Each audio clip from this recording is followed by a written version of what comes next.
नमस्कार शेतकरी बांधवांनो, बाजारभाव माहिती या आपल्या यूट्यूब चॅनलवरती तुमच्या सर्वांचं स्वागत आहे. जर तुम्ही आपल्या बाजारभाव माहिती या यूट्यूब चॅनलवरती पहिल्यांदा आला असाल तर आपल्या यूट्यूब चॅनलला सबस्क्राईब करून ठेवा, जेणेकरून बाजारभावविषयक माहिती तुम्हाला यूट्यूबच्या माध्यमातून मिळत राहील. चला तर शेतकरी बांधवांनो, जास्त वेळ न घेता व्हिडिओ सुरू करूया. तर तुम्ही स्क्रीनवरती पाहू शकता 10 जानेवारी 2026 रोजी सोलापूर बाजार समितीमध्ये जो लाल कांदा आहे त्याची एकूण आवक 68,167 क्विंटल झालेली आहे. यासाठी किमान दर हा 100 रुपये तर कमाल दर हा 2400 रुपये देण्यात आलेला आहे. तर सर्वसाधारण दर हा 1000 रुपये देण्यात आलेला आहे. त्यानंतर पुढील बाजार समिती आहे येवला बाजार समिती. यामध्ये जो लाल कांदा आहे त्याची एकूण आवक ही 8000 क्विंटल झालेली आहे. यासाठी किमान दर हा 275 रुपये तर कमाल दर 1610 रुपये देण्यात आलेला आहे. तर सर्वसाधारण दर हा 1275 रुपये देण्यात आलेला आहे. त्यानंतर पुढील बाजार समिती आहे लासलगाव बाजार समिती. यामध्ये जो लाल कांदा आहे त्याची एकूण आवक ही 14,768 क्विंटल झालेली आहे. त्यासाठी किमान दर हा 600 रुपये तर कमाल दर हा 2012 रुपये देण्यात आलेला आहे. तर सर्वसाधारण दर हा 1500 रुपये देण्यात आलेला आहे. त्यानंतर पुढील बाजार समिती आहे लासलगाव निफाड बाजार समिती. यामध्ये जो लाल कांदा आहे त्याची एकूण आवक ही 2,574 क्विंटल झालेली आहे.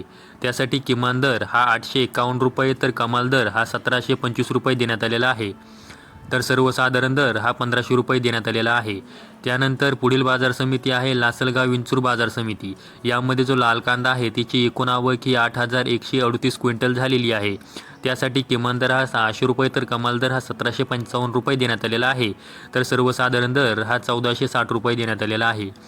त्यानंतर पुढील बाजार समिती आहे नागपूर बाजार समिती. त्यामध्ये जो लाल कांदा आहे त्याची एकूण आवक ही 2200 क्विंटल झालेली आहे. त्यासाठी किमान दर हा 1000 रुपये तर कमाल दर हा 1600 रुपये देण्यात आलेला आहे. तर सर्वसाधारण दर हा 1450 रुपये देण्यात आलेला आहे. नागपूर बाजार समितीमध्ये जो पांढरा कांदा आहे त्याची एकूण आवक ही 2000 क्विंटल झालेली आहे.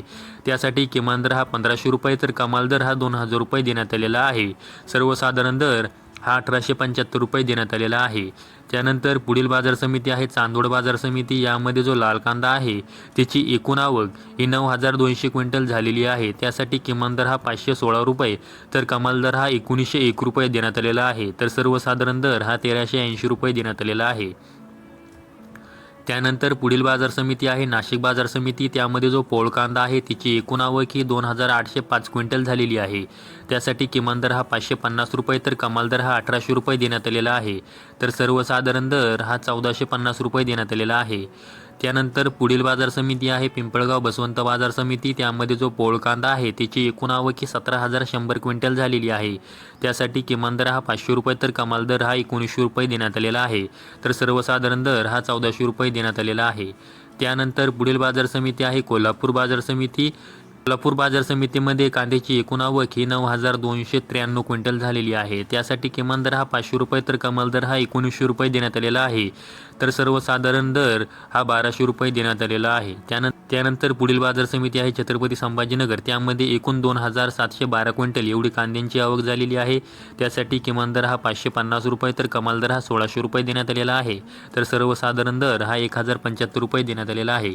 तर शेतकरी बांधवांनो, आजच्या व्हिडिओमध्ये मी तुम्हाला 10 जानेवारी 2026 रोजी कोणत्या बाजार समितीमध्ये कांद्यासाठी काय बाजारभाव होता याविषयी माहिती दिलेली आहे. अशाच कांदा बाजारविषयक माहितीसाठी आपल्या यूट्यूब चॅनलला सबस्क्राईब करून ठेवा. व्हिडिओ आवडल्यास व्हिडिओला लाईक करा. संपूर्ण व्हिडिओ पाहिल्याबद्दल सर्व शेतकरी बांधवांचे धन्यवाद.